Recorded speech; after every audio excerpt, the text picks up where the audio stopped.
أعوذ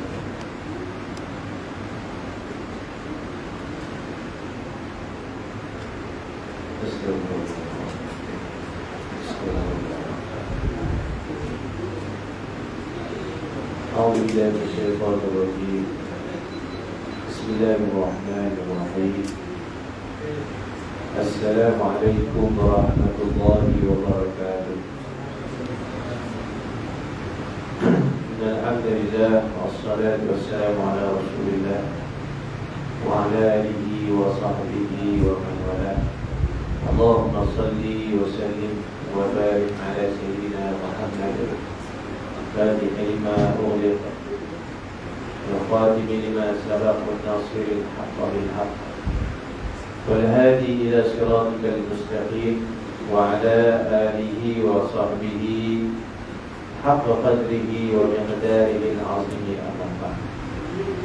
Alhamdulillah, pertamanya dan selamanya sama-sama kita bersyukur kepada Allah Subhanahu wa ta'ala kerana masih lagi kita dikurniakan nikmat iman Islam dan ihsan daripada Allah Ta'ala.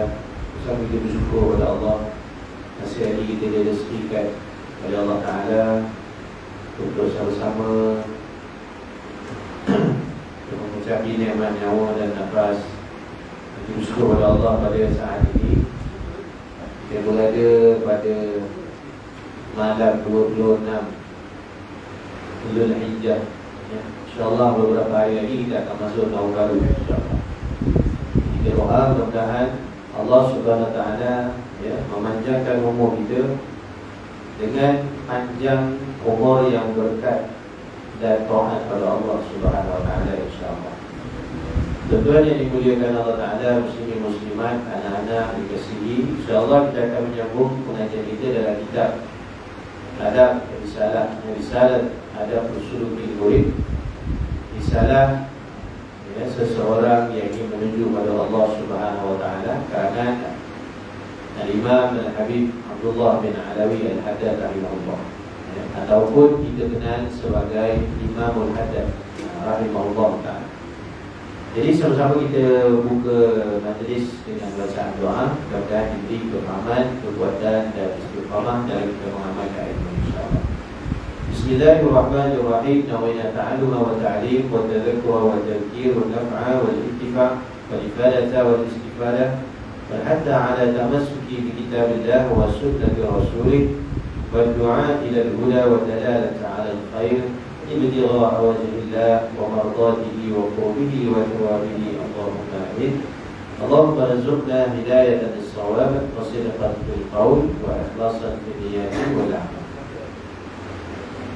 InsyaAllah pada malam ini kita akan menyambung pada muka surat yang ke berapa? 64.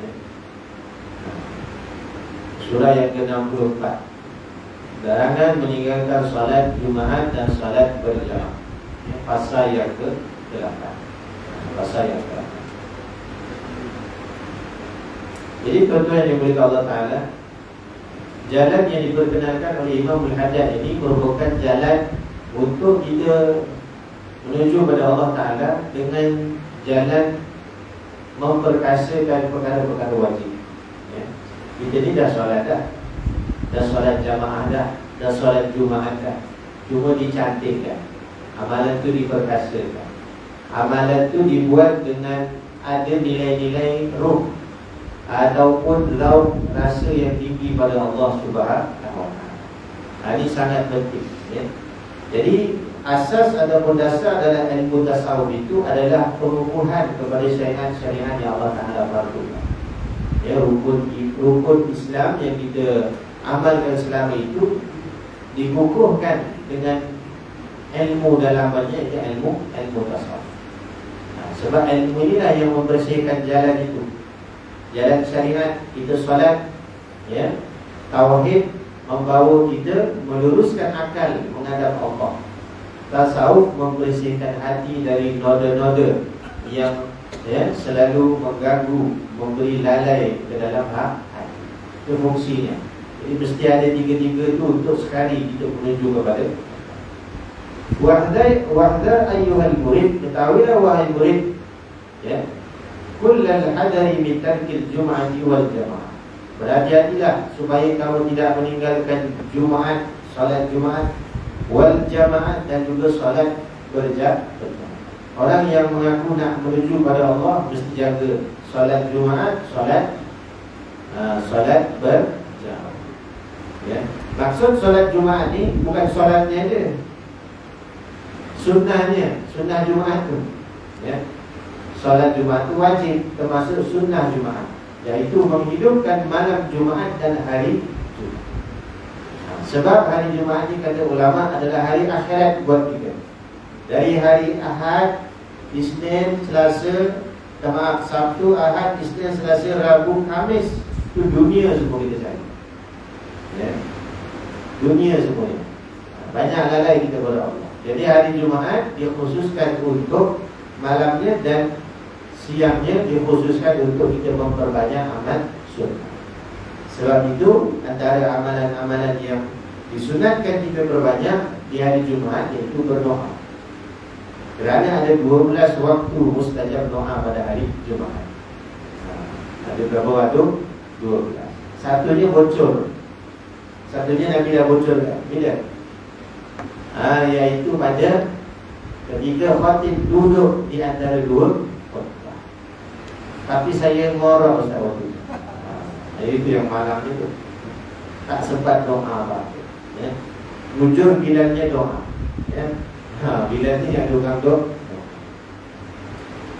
Dan waktu yang lain yang mustajab doa iaitu qubailil maghrib, sebelum sikit maghrib. Dan maghrib tu sebelum tutup hari Jumaat, tu antara yang paling mustajab, ya. Selepas asar paling mustajab. Itu waktu-waktunya ulama, ya, tasawuf sudah beritahu kepada kita. Jadi dihidupkan. Fa inna dzalika min adati ahli batalat, sesungguhnya orang yang meremehkan tentang Jumaat dan salat berjamaah itu di kalangan orang-orang ahli batalat, orang-orang yang apa batalat, yang suka buat benda sia-sia. Batal kan sia-sia, ya. Wasiman di arbabil jahalat, dan menjadi tanda orang-orang yang jahil atau orang-orang bodoh. Kenapa dipanggil orang bodoh? Sebab dah tahu hari itu banyak pahala, sudah tahu solat berjamaah banyak pahala, kau tak diambil. Mudahnya macam tu juga, Pak. Jadi bagi banyak-banyak tak nak, ya. Yang bagi bukan orang, tapi Allah. Allah Ta'ala bagi. Sebab itu solat Jumaah itu sunnahnya bermula bila? Bermula selepas subuh. Maknanya hari Jumaat tu, hari Jumaat, sebelum Jumaat, sebelum subuh, itu dah siap-siap bangun. Siap solat subuh, ya. Ataupun malam, kita hidupkan malam, diam. Kemudian Allahumma shalli ala sayyidina Muhammad. Selepas subuh, ya, kalau yang dah tak ada komitmen, dah tak kerja, boleh i'tikaf, ya. Nanti mungkin balik ke rumah, sedang-sedang siapkan kerja rumah, ya, qailulah sekejap. Nanti siang sikit terus pergi ke masjid untuk menunaikan solat. Dihidupkan hari itu, ya, dengan bacaan surah Kahfi. Kalau ikut sunat-sunat hari Jumaat, malam Jumaat ni banyak, bukan surah Kahfi aja, ya. Sunat malam Jumaat baca Yasin, baca Sajadah, baca Duhan, baca surah Hud. Itu dibaca pada malam Jumaat, ya. Muluk tu harian kan, teruskan, dirikan. Kemudian Allahumma shalli ala sayyidina Muhammad. Sebelum Jumaat, maknanya disunahkan kita untuk datang awal. Paling awal tu waktu syuruk dah datang. Kalau orang zaman Nabi macam tu, ya. Bahkan ada setengah negara Arab, ya, itu kebanyakan negara Arab tu cutinya hari Jumaat, supaya masyayikh-masyayikh, guru-guru kita dapat hadir Jumaat lebih awal. Subuh, sebelum lepas subuh dah datang mengaji. Semua dah sarapannya semua kat masjid. ya. Sampailah masuknya waktu Jumat. Sebab itu dalam hadis, kalau kita lihat dalam hadis-hadis tentang fadilat Jumaat, ya, orang yang berpagi-pagi dari Jumaat falahu budnah. Maksudnya siapa yang datang awal ke masjid untuk salat Jumaat, falahu budnah, baginya pahala unta yang gemuk. Mula-mula sekali, mungkin 8 pagi pun, Kemudian yang datang setelahnya Baqarah, ya, yang datang lewat sikit pahalanya lembu. Yang datang lewat sikit Dajjajah, Kabsyah, iaitu kambing. Kemudian Dajjajah ayam, dan riwayat yang lain Baidah. Kalau datanglah lewat, maksudnya hampir khatib memberi salam tu falahu Baidah, pahalanya telur. Itu bukan telur, kulit telur kan. Telur tu boleh makan ni. Itu mungkin kulit ni. Kerana ketika imam ataupun khatib naik ke mimbar, Assalamualaikum warahmatullahi wabarakatuh, maka malaikat bertutup bukunya. Sudah tak dicatat lagi dah, ya. Sebab itu kita usahakan untuk mengejar fadilat Jumaat. Bukan hidup kita semata kejar fadilat tersebut, tidak. Tapi itulah cara untuk kita mendapatkan pahala yang banyak. Bila lagi. Kedua, disunatkan untuk memperbanyak selawat kepada Nabi SAW. Itu tanda-tandanya kita ni orang yang bersedia nak menuju kepada Allah. Bersedia, ya. Hanya hari Jumaat jadi orang yang menghidupkan malam dan hari Jumaat. Selawat kepada Nabi SAW, ya, maknanya dibentangkan terus. Tu'radu alayya, dibentangkan terus kata Nabi. Maknanya selawat pada hari Jumaat. Selawat selain Jumaat, ada malaikat yang Allah utus mengantar selawat tersebut. Malaikat itu hari-hari mengantar, ya. Rasulullah di bulan memberi selawat dan salam kepada Nabi, maka Nabi akan jawab, ya. Tetapi bila hari Jumaat, Nabi sendiri yang terus jawab. Bayangkan kita ucapkan selawat dan salam, Assalatu wassalamu alaika ya sayyidi ya Rasulullah, Nabi pun jawab. Bayangkan, Nabi jawab tu berbalas doa, ya. Maka orang yang didoakan Nabi sekali, itu dah sangat berkat hidupnya, ya. Itu memperbanyakkan selawat kepada Nabi SAW pada hari Jumaat. Kemudian antara amal yang lain, ya, memperbanyak doa, memperbanyak sedekah. Bahkan menganggap bahawa hari Jumaat itu mungkin Jumaat yang terakhir buatnya, ya. Dan kemuliaan hari Jumaat lebih besar daripada kemuliaan 2 hari raya yang kita sambut. 2 hari yang kita sambut tu, Jumaat lebih besar pada kita, ya. Sebab itu bagi orang-orang yang khusus nak menuju kepada Allah, maka antara tanda-tandanya adalah berusaha menghidupkan hari Jumaat. Dan juga solat apa jadi? Solat berjamaah. Tuan-tuan kalau dah dapat istiqamah terus, ya, dapat 5 waktu, alhamdulillah. Tak dapat 4, tak dapat 3, tak dapat 2, tak dapat 1, usaha. Yang penting hari-hari itu mesti ada. Diusahakan, ya. Banyak riwayat-riwayat hadis tentang fadilat solat berjamaah. Yang selalu kita dengar, orang solat jamaah pahalanya 27 atau 25 kali. Itu biasa. Tapi banyak lagi orang yang keluar, ya, di waktu yang gelap untuk datang ke masjid, ya, maka Allah Ta'ala akan memberikannya nurun tab, cahaya yang sempurna pada hari kiamat. Sempurna. Sehingga kata ulama, orang-orang di akhirat hampir-hampir menyembah orang itu. Kenapa? Dia akan Tuhan. Nak kata cahaya itu sangat sempurna. Kita tak nampak ibadat kita di dunia ni, tak nampak kesannya sekarang. Mungkin ada sebahagian orang yang Allah zahirkan, tapi mungkin kita tak nampak. Tapi semua amal soleh itu ada gantiannya ketika mana dia. Ketika seseorang melakukan solat berjamaah, ya, dia sentiasa mendapat perhatian Allah dan juga malaikat. Dapat perhatian, ya.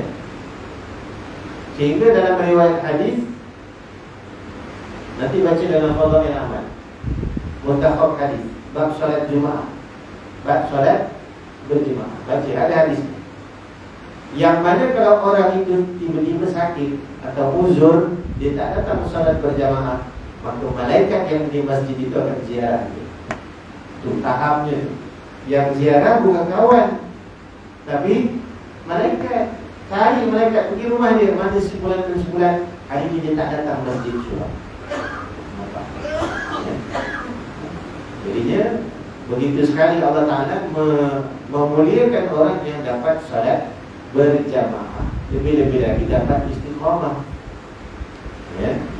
Nah, itulah karamah, kemuliaan yang Allah Ta'ala Allah bagi kemuliaan bagi orang yang menjaga salat berjamaah. Kata ulama, sekiranya seseorang itu salat berjamaah walau tidak khusyuk sekalipun, salatnya tetap diterima oleh Allah. Itu. Ya. Tak khusyuk kan salatnya bukan batal ya, maksudnya salatnya tidak. Salat tu ingat tadi kena marah dengan bini, kecewanya, papinya tadi pergi jugalah surau. Sebab apa? Tempat menenangkan hati kan? Contoh jadi sebenarnya solat dia walaupun tidak khusyuk diterima Allah. Macam mana diterima Allah? Kata ulama, kalau imamnya orang alim yang solat semua diterima Allah. Imamnya soleh, dia orang soleh, diterima Allah. Kerana Allah melihat kepada siapa yang menjadi qudwah, yang menjadi imamnya ketika dia solat. Kalau imamnya tidak soleh, maka dilihat dalam jamaahnya. Ada tak yang soleh di kalangan jamaah? Maka disebabkan orang itu solat satu jamaah di. Kalau imamnya tak soleh, jamaahnya pun tak soleh, tetap diterima. Kerana yang berkumpul itu tetap tujuannya kerana Allah. Nampak? Jadi tak rugi orang yang solat berjamaah, sebab pasti diterima. Ya.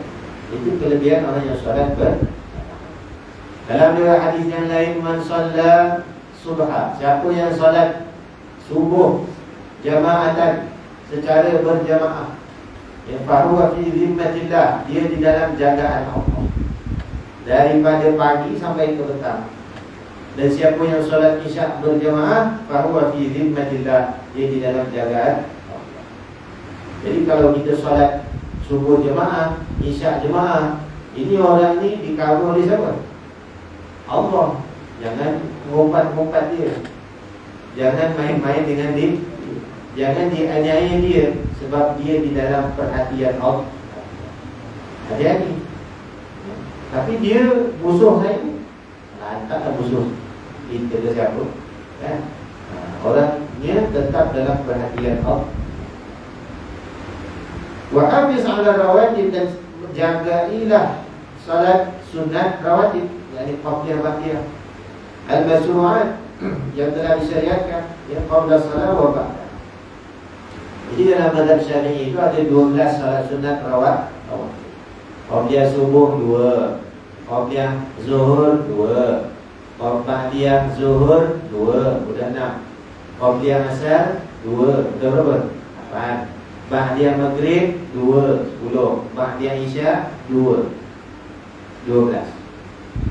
Nah, itu disebut dalam hadis man shalla 12 rakaat, siapa yang salat sunat 12 rakaat sehari, ya, banallahu lahu baitan fil jannah. Allah membina baginya satu rumah di dalam syurga. Perlidakan. Itu simat, tanda, alamat orang yang menuju kepada Allah, dia jaga salat sunat rawatib. Itu yang muakkadah, belum ditambah yang sunat biasa. Kan dalam ibadat ni ada kategorinya. Wajib, ada yang sunat muakkadah, ada yang sunat, ada yang harus, ada yang makruh, ada yang khilaful aula, ada yang haram. Ya. Jadi kalau ditambah yang sunat lebih banyak. Contohnya qabliyah zuhur, muakkadahnya 2 tambah sunatnya 2. Jadi qabliyah jadi 4. Kemudian ditambah pula lagi dengan ba'diyahnya 4. Siapa yang solat 8 rakaat sunnah zuhur, bara'atun minan nar. Nabi sebut sallallahu alaihi wasallam. Dia selamat dari api neraka. Dia banyak Ustaz. 4 qobliyah, 4 fardu, 4 ba'di. Kok banyak? Bayarannya kan nak lepas dari api, bukan keluar duit pun. Kadang-kadang kita bila banyak berkira-kira dengan Allah, akhirnya sunat pun tinggal. Allah tu nak bagi mudah, nak bagi mudah kepada kita. Kenapa begitu besar dia punya pahala? Kerana waktu tersebut, waktu zuhur, namanya zuhur. Zuhur itu maksudnya jelas tampak matahari. Setengah ulama mengatakan kenapa waktu tengah hari zuhur panas? Sebab waktu itu neraka sedang marah, panas. Jadi orang yang selamat dari api neraka ketika itu amalannya solat sunat 8 rakaat. Bagi zuhur. Faham 8 ya? 4 qobliyah, 4 ba'd. Itu belum tambah dengan ba'd. Kemudian ba'diyah, qobliyah, asar, 2 yang muakkadah, 2 yang sunnah. Jadi kalau dibuat 4 itu sunnahnya, 4, 2 sunat biasa, 2 yang muakkadah. Niatnya sama. Sali sunnat al-asri rak'ataini lillahi ta'ala. Kalau sunat yang ada qobliyah ba'diyah, maka ditakyin niatnya dalam mereka. Kena ditentukan. Sali sunnat al-zuhri qobliyatan lillahi ta'ala. Kalau lepasnya ba'diyatan lillahi ta'ala. Kalau tak ada yang ba'diyah, boleh niat terus sali sunnat al-asri rak'ataini lillahi. Boleh tak ada pasang. Jadi dimaklumi solat sunat asar adalah qabli. Dalam hadis Nabi SAW, rahimallahu man shalla arba'an fil asr. Allah merahmati orang yang solat 4 rakaat di waktu asar. Hanya solat sunat 4 rakaat. Siapa yang solat sunat 4 rakaat, sunnah qabliyah sebelum asar, dia masuk dalam doa yang telah Nabi doakan. Orang itu dirahmati oleh Allah, dikasihani oleh. Kemudian ba'diyah maghrib. Qabliyah maghrib hukumnya sunat. Hukumnya sunat. Ba'diyah maghrib sunat muakkadah. Dan boleh ditambah lagi. Kalau lepas maghrib tak ada pengajian, boleh ditambah menjadi 4 atau 6 rakaat. Kerana ada fadilatnya. Man shalla al-maghrib, sampai solat maghrib 6 rakaat sebanyak 6 rakaat, yang solat sunat ba'diyah maghrib ataupun apa-apa saja sunat setelah itu 6 rakaat, ya, anta'dila sintai asyara sana, dia menyamai 12 tahun ibadah. Itu besar pahalanya, ya. Jadi kalau ada pengajian, ikutlah pengajian, sebab pengajian lebih besar, ya. Kalau 2 rakaat saja sudah menyamai berapa tu? Itu kalau 6, 12 bagi 6 berapa? 2, ya. Maknanya satu kali solat 2000, ya, tambah 2000 lah. 2 tahun kan? 2 rakaat. 2 tahun ke? 4 tahun. 4 tahun, ya. Kemudian isya ba'diyah sunnah. Sunnah muakkadahnya ba'diyah, qobliyahnya sunat. Ba'diyah isya sunnahnya 4, ya. Sunat muakkadahnya 2, sunatnya 2, jadi 4. Siapa yang solat ba'diyah isya 4 rakaat, menyamai beribadat di malam Lailatul Qadar. Menyamai ibadat di malam Lailatul Qadar. Wa wazim ala salatil witri wa duha wa ihya imamain al-isya'ain, dan berusahalah untuk selalu mengerjakan solat witir. Solat witir. Solat witir itu apa? Solat ganjil. Solat ganjil. Jadi witir mesti bilangannya ganjil. Saya nak buat 1 je Ustaz. Boleh. Cuma jangan jadikan amalan. Boleh pun 1 je solat. Buatlah 2, 1 ni. Buat 2, 1. Yang buat lepas isyak solat 2 dulu, nanti tengah malam tutup 1, silakan. Jadi kalau nak solat terus lepas isyak pun bagus. Kalau rasa boleh bangun sebelum subuh, buat witir pun lebih bagus. kerana menghidupkan solat malam.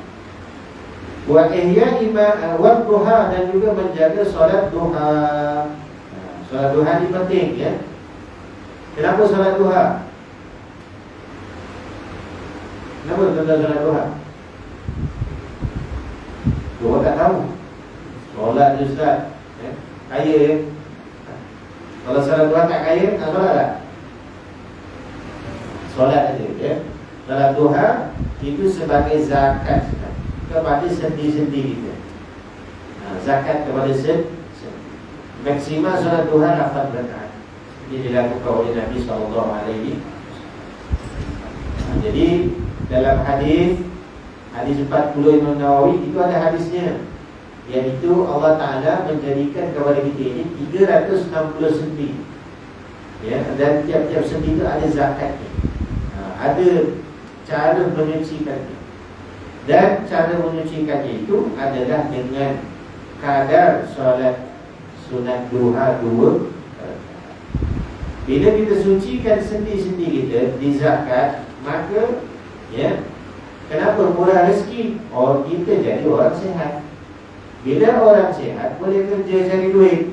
Bila boleh kerja cari duit, kita jadi banyak rezekinya. Banyak rezeki.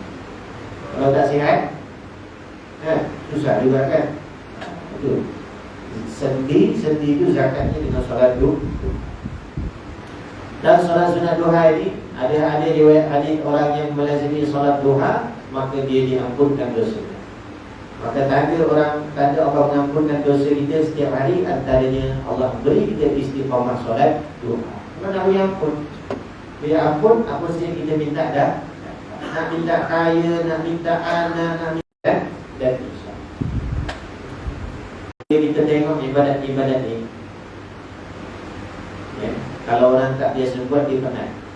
Banyaknya lah solat sunat, yang ni nak kena jaga, yang ni nak kena jaga, yang ni nak kena jaga. Tuan-tuan, dekat dunia tak nampak apa yang kita buat ni. Kadang-kadang Allah tak tunjukkan pun apa balasan, ya.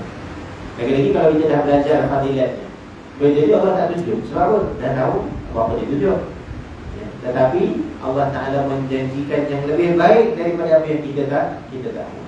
Mungkin kita tahu kadar ni, tapi Allah Ta'ala itu beri yang lain, ya. Di akhirat dia paling utama. Semuanya baik Allah Ta'ala bagi. Kita kena yakin, ya. Kita buat taat tu, kebaikan itu semuanya baik. Bahkan dalam tasawuf juga diajar, hatta yang buruk berlaku kepada kita pun taklah kita memandang baik. Maksudnya yang berlaku kepada kita yang buruk apa? Musibah, sakit. Jangan pada sakit, ya Allah benci aku ke? Tak, ya. Saya duitnya makin habis, tak? Solat duha makin banyak, duit makin habis. Yang habiskan orang rumah saya. Habis apa yang kita habiskan duit kita, ya? Orang perempuan ni dicipta untuk itu. Orang lelaki dicipta untuk mencari, ya? Mencari, ya? Jadi itulah namanya kerjasama keluarga bahagia. Itu kalau tak bahagia juga. Tuan-tuan kumpul duit, tapi yang tak ada yang habiskan. Seronoklah membukit duitnya tak dalam bilik. Nak buat apa ni? Lepas tu dicarikan kahwin, kahwin pula habis duitnya, alhamdulillah. Jadi pasangan yang Allah Ta'ala bagi itu terbaik, ya. Musibah apa saja semuanya kita pandang baik. Itulah sebenarnya hasil daripada kesan ibadah, bersangka baik kepada Allah Ta'ala. Itulah satu kisahlah seorang raja. Raja ni ada satu penasihat. Raja orang dulu, ya, penasihatnya ulama. Penasihatnya ulama, macam raja kita, penasihatnya dah terbukti, ya. Jadi raja ni dia ada satu perangai yang agak kurang elok, ya. Jadi kalau berlaku benda tak elok, dia sangka buruk. Sangka buruk tu banyak, ya. Seolah-olah hidup ni diciptakan untuk menguji dia seorang. Dia rasa macam tu, ya. Lepas tu di istana, dia makan, tiba-tiba makanan tu masin dah. Dia pun tanya, Tok Syekh, ni apa alamatnya tu? Oh, ya. Apa tanda ni Syekh dia? Penasihat dia kata, kullu khair dia. Semuanya bagus, tak ada apa. Semuanya bagus, ya. Semua yang berlaku, makan masin bagus. Kemudian raja pun melihat di beranda, tengok ada burung gagak. Ini macam tanda-tanda sial dia. Dan orang dulu kan percaya, tengok burung gagaknya, oh ini ke kiri, jadi tak boleh keluar ini. Itu tiarah teman-teman. Ini dalam bahasa Arab. Tiarah ni maknanya penilik burung.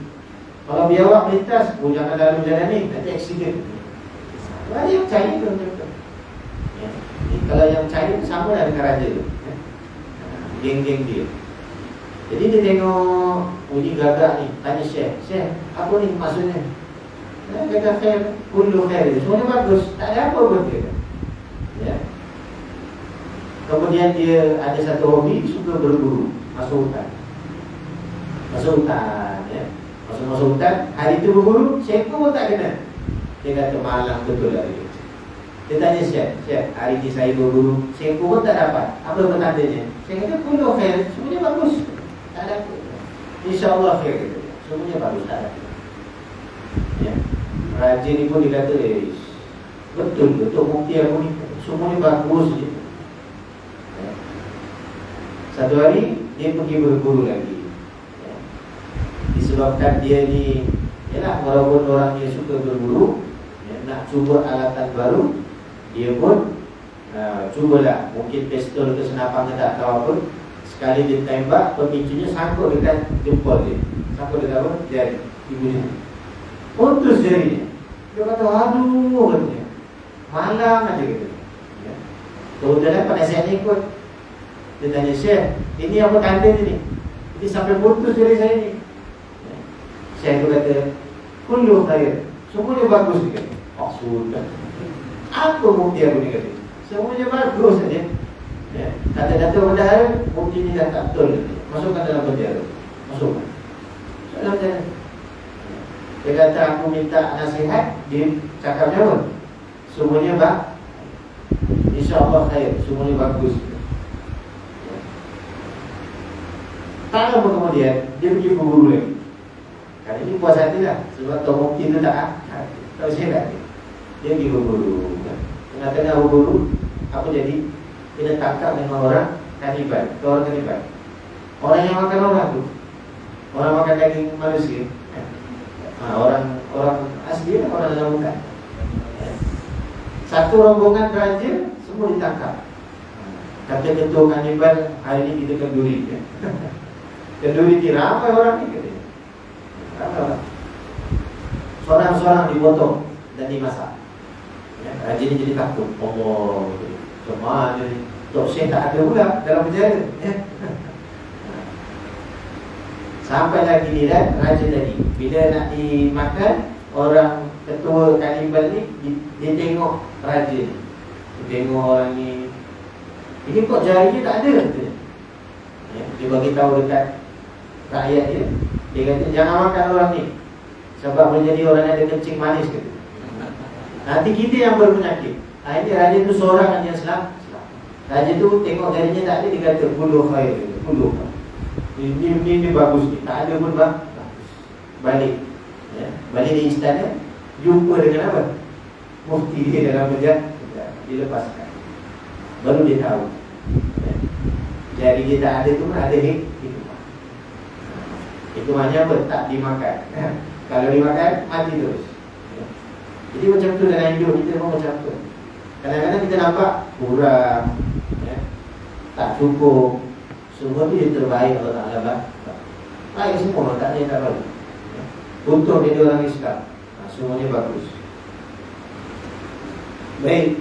Waqul syadidan al-hirsi ala imarati ma baina salati subhi ila thuluh. Maka jagalah sungguh-sungguh imarahkan, hidupkan waktu selepas salat subuh sehinggalah thuluh, terbit matahari. Wa ba'da salatil asr. Maksudnya kita jaga sungguh-sungguh. Sungguh-sungguh tu baik kita dapat duduk wirid tu paling afdal lah. Kalau tak mampu, yang berkomitmen nak hantar cucu, nak hantar anak pergi sekolah, maka caranya kita teruskan zikir walaupun di atas kenderaan. Terus, yang kerja terus, ya, jangan diputuskan zikir. Wa ma ba'da salatil asri, dan juga setelah solat asar. Ila al-ghurub Kata ulama, waktunya tak lama, 15 minit dulu. Dari maghrib kita mungkin dah berkebun, ya, kita dah belum mandi, siap-siap dalam 10 minit sebelum maghrib duduk kita ambil Quran, baca istighfar, atau sambil-sambil nak jalan ke surau kita pasangkan diri kita dengan zikrullah. Itu sebagai ihya, sebagai menghidupkan sesudah waktu sebelum maghrib. Fahadani waqtani syarifani tafidu fihi min Allah Ta'ala al-ibadah. Ya, inilah dua waktu yang sangat mulia yang Allah SWT tafidu fihi, melimpahkan kepada kita waktu itu al-amdad atau al-imdad, iaitu dianugerahkan oleh anugerah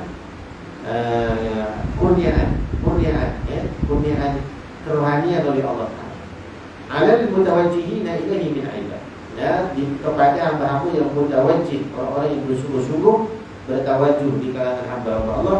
Wa fi imarati ma'da salati subhi khasiyatan qawiyatan fi jalbil arzaqil jismaniyah, orang yang menghidupkan setelah salat subuh itu akan menjadi sebab yang kuat untuk mencari atau untuk menarik ijal bil arzak, menarik rezeki-rezeki jasad, seperti kekayaan, duit, ya. Jadi kalau amalan guru-guru kami dulu, lepas subuh, lepas kita wirid, jangan tinggal ayat dalam surah At-Taubah 2 ayat terakhir. Laqad ja'akum rasulun min anfusikum 'azizun 'alaihi ma 'anittum harisun 'alaikum bil mu'minina ra'ufur rahim. Sampai habis. Fa inna wala qul hasbunallahu la ilaha illa huwa 'alaihi tawakkaltu wa huwa rabbul azim 7 kali. 7 kali. Ya, itu antara asbab terkuat menarik rezeki. Asbab yang kita panggil sebab-sebab. Diamal. Maknanya besok saya boleh amal asal silakan diamal. Ayat Quran kan. Dan ulama-ulama pun dah ijazahkan kepada kita. Kita amal dengan keyakinan, mudah-mudahan rezeki kita bertambah. Wa fi imarati ma ba'da al-asli khasiyatan qawiyatan li jalbil arzaqil qalbiyah. Menghidupkan waktu sesudah asar itu menjadi sebab kuat untuk menarik rezeki-rezeki qalbiyah, kerohanian, rezeki hati. Kadzalika jarabahu albabul basair min al-arifin al-akabir.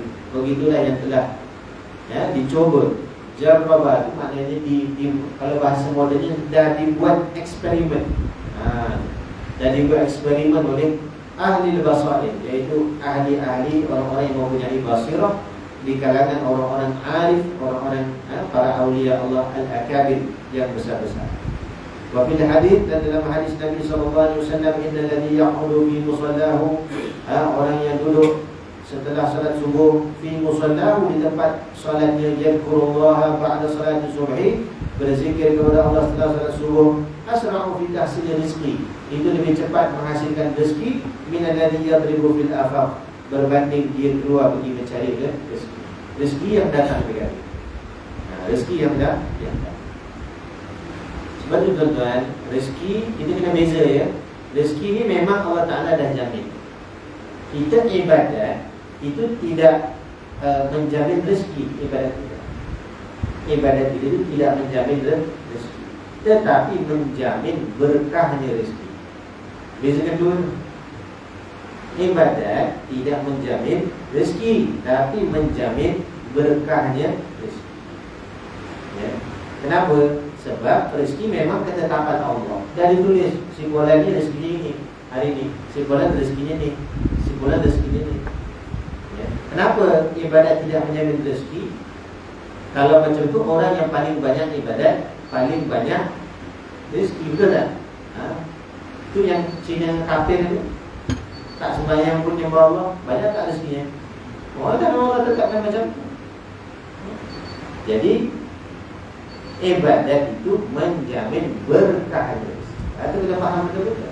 Sebab tu kadang-kadang kenapa mudah tinggal solat sunat duha? Sebab ingat solat sunat duha itu sebagai duit buat bayar Allah. Itu saya dah buat, tapi kok tak tambah-tambah rezekinya dah. Lupa kita solat tu untuk memberkahi rezeki. Ada orang rezekinya sehari RM50, tapi dia boleh infak, dia boleh belanja anak-anaknya, dia boleh bagi orang tuanya duit, dia boleh buat banyak macam. Ada orang yang rezekinya sehari 500, tapi sehari lembur 500.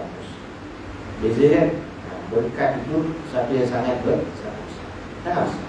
Jadi ibadat yang kita buat itu menjamin keberkatan, insya-Allah. Menjamin keberkatan.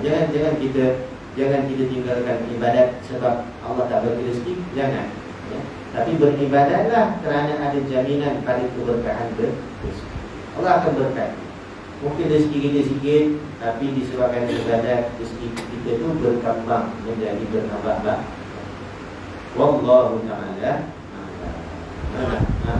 Ya, silakan. Cuaca beramai bulan depan. Ya. Boleh ke kita jemaah? Ya, kalau solat jemaah hatta 2 orang pun berjemaah. Musafir pun boleh. Kita usaha jaga. Ya. Orang yang punya keuzuran, sakit, hujan sehingga tak mampu datang balik syurau, itu tidak ada masalah. Yang penting ada uzurnya. Ini tak ada uzur, sihat, bila pulang ke rumah, tak ada kerja, ya. Jadi datang. Tak ada keuzuran, datang itu paling up. Ya. Tapi kalau 27 di rumah, 27 5% lah. Kalau 27 di masjid, 27 kali 500, ya. Sebab gandaan kita ke sini tu setiap langkah tu ada faham. Bilangnya dah tak sabar tu. Satu lagi. Nanti kita jawab bahasa ya. Boleh? Soalan ke?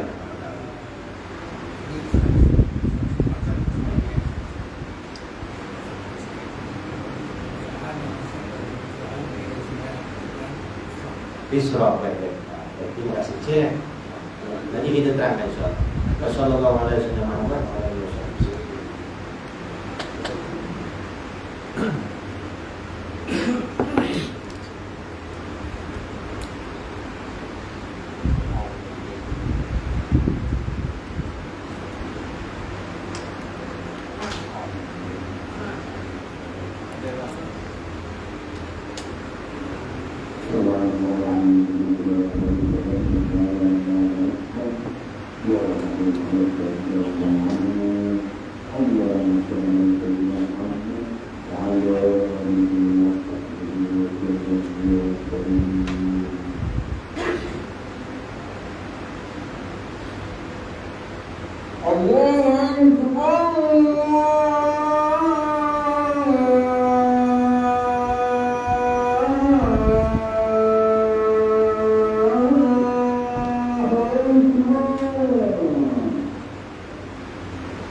sambung sikit ya. Baik, tadi soalannya tentang solat sunat Isyraq ya. Solat sunat Isyraq. Baik, dalam mazhab kita, mazhab Syafi'i, ada dua qaul ataupun ada dua pendapat tentang solat sunat Isyraq. Pertama, di sisi Imam Ghazali rahimahullah menyebutkan bahawa solat sunat Isyraq itu adalah solat sunat yang dilakukan apabila matahari naik segala. Ya, matahari naik segala, maknanya waktu syuruk kena tunggu dalam 20 minit lebih kurang, 15-20 minit setelah terbit matahari baru kita solat Isyraq. Ya, itu pendapat Imam Ghazali dan ia membezakan dengan solat duha. Itu pendapat Imam Ghazali. Kedua, pendapat Imam Romli pun dalam mazhab Syafi'i juga, iaitu solat Isyraq itu adalah sama dengan solat duha. Sama. Isyraq itu adalah duha. Ya. Kerana namanya itu nama saja berbeza. Kalau ikut Imam Ghazali, Isyraq adalah Isyraq, duha adalah duha. Sebab waktu tempoh mula dan akhirnya sama. Mulanya maknanya setelah naik matahari segala, ya, matahari segala itu maksudnya syuruk kan bunyi tet dalam 15-20 minit setelah itu baru kita solat. Itu namanya solat Isyraq. Ataupun nak solat duha terus boleh. Buat yang malas macam saya, ya solat duha terus, ya. Jadi dapat dua-dua. Yang rajin macam tuan-tuan boleh buat Isyraq 2, duha pun 2. Jadi Isyraq 2, duha 2, nanti sambung duha. Itu namanya solat sunat awabid di siang hari. Namanya solat sunat awabid. Namanya solat sunat orang yang banyak taubat kepada Allah. Kalau lepas maghrib yang 6 rakaat tadi, itu pun namanya solat sunat awabid. Ya, jelas ya. Itu solat sunat Isyraq. Ya. Saya ada satu pengajian. Untuk solat Ba'diyah Isyak. Ya. 4 rakaat kan. Ada baiklah kan. Tapi satu salam. Satu salam. Betul tak? Maksudnya kita sambung 4. Satu salam. Ujung sekali baru memberi salam. Tapi nak ada tahiyat awal lah. Ya, saya lebih suka dua-dua. Maksudnya 2 rakaat, 2 rakaat. Sebab cara Imam Syafi'i buat witir pun 2 campur 1. Kalau witir 3 tu Hanafi. Kalau 2 campur 1 tu Syafi'i. Sebab apa? Kata Imam Syafi'i, kerana dengan kita buat 2-2 ataupun 2 campur 1, maka telah membanyakkan rukun. Maka dalam 2 campur 1, 3 witir itu kita ada 2 kali takbiratul ihram. Kita ada 2 kali memberi salam. Syahadah pun 2 kali. Syahadah pun 2 kali. Jadi keafdalannya menghasilkan itu lebih. Berkata seperti ini Imam Syafi'i. Ya. Kalau ada nak tanya lagi, kena belanja makan ya. Jadi cukuplah syarat-syarat itu ya. Jadi sekadar itu insyaAllah mudah-mudahan kita bertemu lagi pada tahun hadapannya insyaAllah ya. Dari kadar lagi 4 hari insyaAllah panjang umur dan rezeki kita bertemu lagi dalam pengajian yang akan datang. Yang baik datang dari Allah, kurang lemah ini kekurangan diri saya sendiri. Assalamualaikum warahmatullahi wabarakatuh.